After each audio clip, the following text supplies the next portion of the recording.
تو اگر کوئی کسی کو دعا یاد نہیں تو بسم اللہ اللہ اکبر بول کر بھی کیا کر سکتا ہے، وہ عقیقہ کر سکتا ہے۔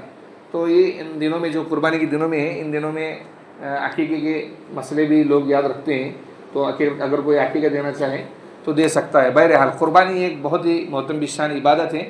آئندہ جمعہ کے اندر سنیچر دن ہی ہے، تو اس کے اندر آپ کو بتایا جائے گا کہ اسلام میں قربانی کیسے رائج ہوئی، اسلام میں قربانی کیسے رائج ہوئی۔ ایک مسئلہ یہ ہے کہ بھائی لوگ سمجھتے ہیں انسان جو ہے جانور کھا رہا ہے، تو یہ جو ہے اللہ نے جو جانور پیدا کیے اس کی ہتیا ہو رہی ہے، بعض لوگ یہ کہتے ہیں، ان کو یہ کر رہے بھائی۔ تو دنیا کا ایک دستور ہے، دنیا کا ایک قانون ہے، میں آپ کو بتا دیتا ہوں، جس کو کہتے ہیں فطرت کا قانون، جس کو کوئی نہیں بدل سکتا۔ فطرت کا قانون، اس کو کوئی بدل سکتا نہیں۔ دیکھیے چونٹی جو رہتی ہے، چونٹی وہ چل رہی ہے، وہ چونٹی کو چھپکلی کھاتی ہے۔ کون کھاتی ہے؟ چھپکلی۔ اور چھپکلی کو کھا رہی ہے بلی، بلی کو کھا رہا ہے کتا۔ وہ کتا کہیں جنگل میں جائے، جنگلی جنگل میں، تو وہاں پر اس کو شیر کھائے گا، اور شیر جب مرے گا، سڑے گا، تو اس کے جسم کو واپس بلی کھائیں گی۔ واپس کون کھائیں گی؟ تو دنیا کا ایک قانون یہ ہے کہ ہر چھوٹی چیز کو بڑی چیز نگل جاتی ہے، ہر چھوٹی چیز کو بڑی چیز کھا جاتی ہے۔ تو پھر آپ ایسا ہونا چاہیے کہ شیر کو انسان کھائے، ایسا ہونا چاہیے، جبکہ اسلام میں شیر کھانا منع ہے، شیر نہیں کھا سکتے، شیر کھانا اسلام میں حرام ہے۔ تو پھر انسان کو بھی کھانا چاہیے۔ یاد رکھیے اس دنیا کے اندر سب سے لذیذ گوشت انسان کا ہے، سب سے لذیذ گوشت کس کا ہے؟ انسان کا۔ اب پھر انسان کا گوشت کھانا حلال کیوں نہیں اسلام میں؟ اس لیے حلال نہیں کہ اللہ تعالیٰ نے ساری مخلوقات جو پیدا کی ہے، جانور جتنے پیدا کیے، انسان بھی جانور ہے۔ یاد رکھیے آپ، وما هذه الحیاۃ الدنیا الا لہو ولعب وان الدار الاخرۃ لہی الحیوان۔ تو انسان جو ہے ایک جانور ہے، جانور کے اندر فرق ہے۔ انسان کو کہتے ہیں حیوان ناطق، بولنے والا جانور۔ کون سا جانور؟ ارے بولیے بھائی، بولنے والا جانور۔ اور یہ انسان ہی ہے جس کو اللہ نے علم نہیں دیا، وہ ماں کے پیٹ سے بغیر علم کے آتا ہے اور دنیا میں سیکھنا پڑتا ہے۔ ورنہ دنیا کی تمام مخلوقات جو ماں کے پیٹ سے پیدا ہوتی ہے، اللہ اس کو علم سکھا دیتے ہیں۔ یاد رکھیے مچھلی کا بچہ جب ماں کے پیٹ سے نکلتا ہے تو اس کو کوئی تیرنا نہیں سکھاتا، اس لیے کہا جاتا ہے مچھلی کی جائے کن تیرا ہے۔ مچھلی کے بچے کو کس نے تیرنا سکھایا؟ اگر بلی کا چھوٹا بچہ اٹھائیں گے آپ اور اونچی جگہ پر رکھ دیں گے تو وہ وہاں سے چھلانگ لگانے سے پہلے کئی مرتبہ دیکھتا ہے کہ میں چھلانگ لگاؤں کہ نہیں۔ اور انسان کے بچے کو آپ رکھ دیں، وہ دیکھیں گے نہیں، وہ گریں گا اور کام کو لگائیں گا سب کو۔ کیوں؟ اس لیے کہ اس کو علم نہیں ہے۔ اور یہ جو دوسری مخلوقات ہے اس کو اللہ نے علم دیا ہے۔ تو اللہ نے ان ساری مخلوقات کا سردار بنایا ہے انسان کو۔ کس کو بنایا؟ انسان کو۔ اس لیے انسان کا گوشت کھانا حرام، انسان کا گوشت کھانا کیا ہے؟ حرام۔ پھر اللہ تعالیٰ نے مخلوقات میں سے جو گوشت انسان کے لیے فائدہ مند ہو سکتا ہے اس کو ہی حلال قرار دیا ہے، اور جو گوشت انسان کے لیے نقصان دہ ہے وہ حرام قرار دیا۔ جیسے سور کا گوشت حرام ہے۔ کیوں حرام ہے؟ اس لیے کہ اگر جو لوگ سور کھاتے ہیں، جیسے یورپ کے اندر، امریکہ کے اندر، ان کے یہاں ماں بہن کا خیال نہیں ہوتا ہے، وہ اپنی خواہشات ماں بہن سے بھی پوری کر لیتے ہیں۔ کیوں؟ اس لیے کہ سور کے گوشت کے اندر زیادہ جو ہے خواہشات بھری ہوئی ہے، انسان اگر اس کو کھائے گا تو اپنی خواہشات پر کنٹرول نہیں کر سکتا ہے، اس لیے اس کو اسلام نے حرام قرار دیا۔ بندر کا گوشت حرام ہے، اس لیے انسان کھائے گا تو وہ بندر کی جیسے ادھر ادھر کودے مارے گا، اس لیے اللہ نے بندر کا گوشت انسان کے لیے۔ تو جو چیزیں اللہ نے انسان کے لیے حرام کی ہے اس کے اندر انسان کا ہی فائدہ ہے، اس کے اندر کیا ہے؟ انسان کا ہی فائدہ ہے۔ اور جو چیز حرام کر دی ہے اس سے بچنے میں بھی انسان کا فائدہ ہے۔ اور قربانی جو ہے، یاد رکھیے ایک مسئلہ، اہل حدیث حضرات جو ہندوستان کے اندر اہل حدیث حضرات ہیں، جو اپنے آپ کو کہتے ہیں کہ ہم حدیث پر عمل کرنے والے ہیں، حدیث کو سمجھنے کی طاقت ہی نہیں ان کے اندر۔ وہ لوگ کیا کہتے ہیں کہ بھائی قربانی، انڈے کی قربانی بھی چلتی ہے، تو ان کو بولنا چاہیے بھائی انڈا بھائی کدھر سے ذبح کدھر سے کریں گے۔ ان کے نزدیک مرغی کی قربانی بھی چلتی ہے، نہیں، قربانی صرف اسلام میں چلیں گی 4 قسم کے جانوروں کی: بکرا بکری، گائے بیل بھینس بھینسا، اونٹ اونٹنی اور مینڈا مینڈی۔ یہ جو ہے یہ جانور ہے۔ اس کے علاوہ کسی جانور کی قربانی اسلام میں نہیں چلتی، اس کے علاوہ کسی جانور کی قربانی اسلام میں چلتی نہیں۔ کچھ جانور اس کے علاوہ جیسے کبوتر کھانا حلال، مرغی کھانا حلال، لیکن ان کی قربانی چلنے والی نہیں. جو شریعت نے طے کر دیا ہے ان جانوروں کی قربانی کیا ہو جائے گی، چلیں گی. اس کے علاوہ اگر کوئی آدمی مرغی کی قربانی دیتا ہے تو حدیث میں تو حکم ہی نہیں ہے، تو اس کی قربانی شریعت میں ہوتی نہیں ہے. تو ان جانوروں کی آپ قربانی کر سکتے ہیں، اس کے علاوہ دوسرے جانوروں کی قربانی نہیں کر سکتے. یہ قربانی اور عقیقے کے ضروری مسائل تھے جو میں نے آپ کے سامنے بیان کیے.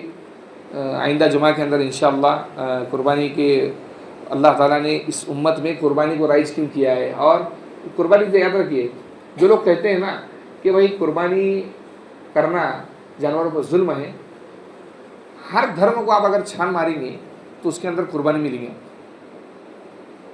ہر دھرم کو اگر آپ چھان ماریں گے تو اس کے اندر قربانی کا لفظ ضرور ملے گا جو وہ دیوی دیوتاؤں کے نام سے دیتے ہیں. تو یہ قربانی ہر دھرم میں ہر مذہب میں پائی جاتی ہے. ہمارے یہاں پر اس کا طریقہ ہے، اس کی دعا ہے، صحیح طریقے سے صحیح دعا کے ساتھ اگر کیا جائے اس کا گوشت حلال. صرف اللہ کے نام پر، اللہ کو چھوڑ کر دوسروں کے نام پر اگر قربانی کر رہے ہیں آپ تو اس کا گوشت کھانا حرام. چاہے پھر وہ پیغمبر کے نام سے آپ قربانی کریں یا کسی ولی کے نام سے کریں یا اپنے ماں باپ کے نام سے. جانور صرف اللہ کے نام پر ہی کاٹا جاتا ہے. اللہ کے نام کے علاوہ کسی دوسرے کے نام پر جانور کی قربانی چلتی